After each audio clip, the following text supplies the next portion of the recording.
Hello everyone, मैं हूं आर्यन श्रीवास्तव। आज हम डिस्कस करेंगे कुछ टर्म्स जो आपको पता होने चाहिए अगर आप क्रिप्टो करेंसी में इन्वेस्ट करते हैं, ट्रेड करते हैं या फिर सीख रहे हैं। तो ये टर्म्स आपको हेल्प करेंगे ग्रो करने में। इन सब वर्ड्स को अच्छे से समझने के लिए आपको पता होना चाहिए कि क्या है crypto currency, bitcoin, Ethereum, Dogecoin, ये सब क्या है और इनके यूज क्या है। फिर डिस्कस करेंगे वो 20 टर्म्स जिसके लिए आप वीडियो देख रहे हैं। क्रिप्टो करेंसी एक डिजिटल या फिर यूं कहें एक वर्चुअल करेंसी है जिसे क्रिप्टोग्राफी से सिक्योर किया जाता है। अभी क्रिप्टोग्राफी क्या है? तो क्रिप्टोग्राफी एक ऐसा मेथड है जिससे इंफॉर्मेशंस को कोड के थ्रू प्रोटेक्ट किया जाता है और उस इंफॉर्मेशन को वही एक्सेस कर सकता है जिसके पास कोड है। क्रिप्टोग्राफी की वजह से ही क्रिप्टो करेंसी का मिसयूज या फिर फ्रॉड ऑलमोस्ट इम्पॉसिबल हो जाता है। बिटकॉइन, इथेरियम, डोजकॉइन, रिपेल या फिर और भी कॉइन्स, ये सब क्रिप्टो करेंसी के ही टाइप्स हैं और हर कॉइन्स के अपने डिफरेंट यूज हैं। कोई भी कॉइन रियल कॉइन्स नहीं है जिसे आप टच कर सकते हैं, क्योंकि ये सब डिजिटल करेंसी है जो सिर्फ आपके क्रिप्टो वॉलेट में रहेंगे और आप वहीं से उसे बाई, सेल या फिर यूज कर सकते हैं। कोई भी क्रिप्टो करेंसी गवर्नमेंट अथॉरिटी या फिर बैंक के थ्रू नहीं रेगुलेट किया जाता है, बट क्रिप्टो करेंसी के सारे ट्रांजैक्शन मैसिव कंप्यूटर पावर से वेरीफाई किए जाते हैं, जिस वजह से आपके क्रिप्टो के ट्रांजैक्शन सिक्योर रहते हैं। तो ये थी brief introduction crypto currency and crypto coins की। अब डिस्कस करते हैं 5 टर्म्स जो आपको पता होने चाहिए अगर आप क्रिप्टो करेंसी में इन्वेस्ट करना चाहते हैं। तो नंबर 1, ब्लॉकचेन टेक्नोलॉजी। ब्लॉकचेन एक स्पेसिफिक टाइप ऑफ डेटाबेस है जो बाकी डेटाबेस से अलग है। ब्लॉकचेन में डेटा डिफरेंट ब्लॉक्स में स्टोर किया जाता है एंड अगर कोई न्यू डेटा ऐड होता है तो उसे डिफरेंट ब्लॉक एलोकेट किया जाता है एंड हर एक ब्लॉक एक दूसरे से लिंक होता है, जिस वजह से ही ब्लॉकचेन टेक्नोलॉजी को चेंज करना, हैक करना या फिर चीट करना मुश्किल हो जाता है। Next, wallet. Crypto wallet apps होते हैं जहां पे आप डिफरेंट क्रिप्टो कॉइन्स स्टोर कर सकते हैं। अगर आपको कोई कॉइन भेजता है या फिर आप बाई करते हैं तो आपके क्रिप्टो वॉलेट में आता है एंड अगर आप सेंड करते हैं या किसी को सेल करते हैं तो ये सब ट्रांजैक्शन आपके वॉलेट से ही होता है। क्रिप्टो ट्रांजैक्शन के लिए आपके पास वॉलेट होना मस्ट है। Next, address. ब्लॉकचेन में क्रिप्टो करेंसी कॉइन्स को उनके एड्रेस के बेसिस पे ही फाइंड किया जाता है। विदाउट एड्रेस कोई भी कॉइन स्टोर नहीं होगा, क्योंकि अगर एड्रेस ही नहीं होगा तो ब्लॉकचेन उसके एग्जिस्टेंस को ना ही कंफर्म कर सकता है ना ही वेरीफाई कर सकता है। सो बिना प्रॉपर वॉलेट एड्रेस के आप कोई भी कॉइन स्टोर नहीं कर सकते। वॉलेट एड्रेस की वैल्यू हर एक ट्रांजैक्शन के साथ अपडेट होती रहती है। एड्रेस कुछ ऐसा होता है, so this is a fictional address, I respect your intelligence, please do not send any crypto here और use this for any other purpose. Next, alt coin. वो सारे कॉइन ऑल्ट कॉइन है जो बिटकॉइन के बाद लॉन्च हुए हैं। Alt coin का मीनिंग ही है अल्टरनेटिव कॉइन। कुछ बेस्ट ऑल्ट कॉइन है light coin, LTC, Neo, NEO, Stellar, XLM, Ether, ETH and Dogecoin, DOGE, जो अभी एलॉन मस्क की वजह से ही बहुत ज़्यादा फेमस हो गया। Next, centralised exchange. ये वो क्रिप्टो एक्सचेंज होते हैं जो एक प्रॉपर सेंट्रलाइज्ड बिजनेस रन करता है।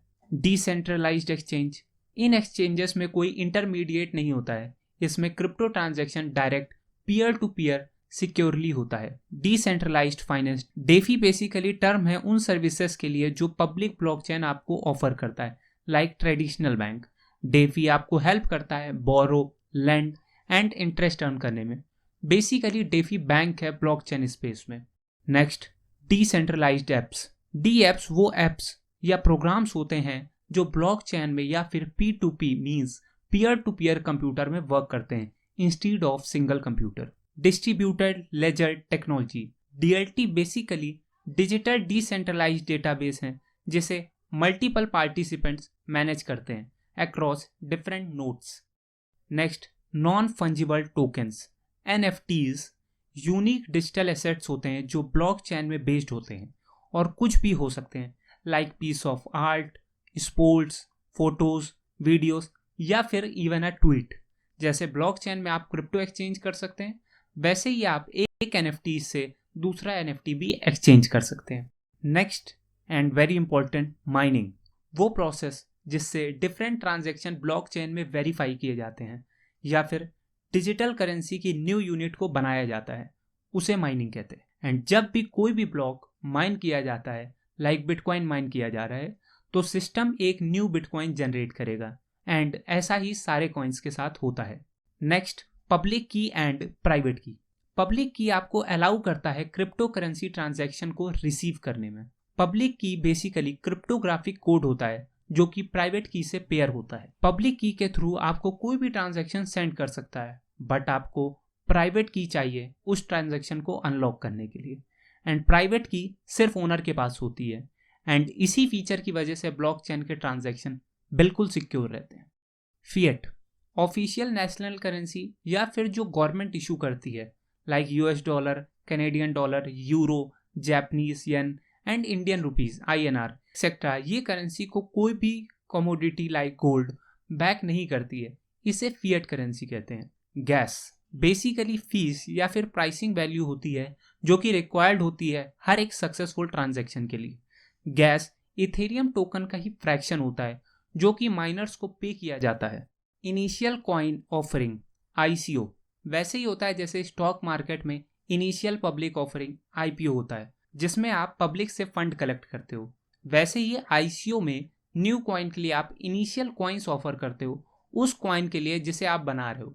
अगर कॉइन सक्सेसफुल होता है तो जिसने इनिशियल स्टेज में इन्वेस्ट किया होता है उसे बहुत प्रॉफिट होता है। लाइक अगर किसी ने बिटकॉइन के इनिशियल स्टेज में 2 लाख इन्वेस्ट किए होते जब एक बिटकॉइन का प्राइस 20,000 था, तो अभी जब एक बिटकॉइन का प्राइस 48 लाख पहुंच गया था तब उसके पास कितने रुपीस होते? अपना आंसर कमेंट कीजिए।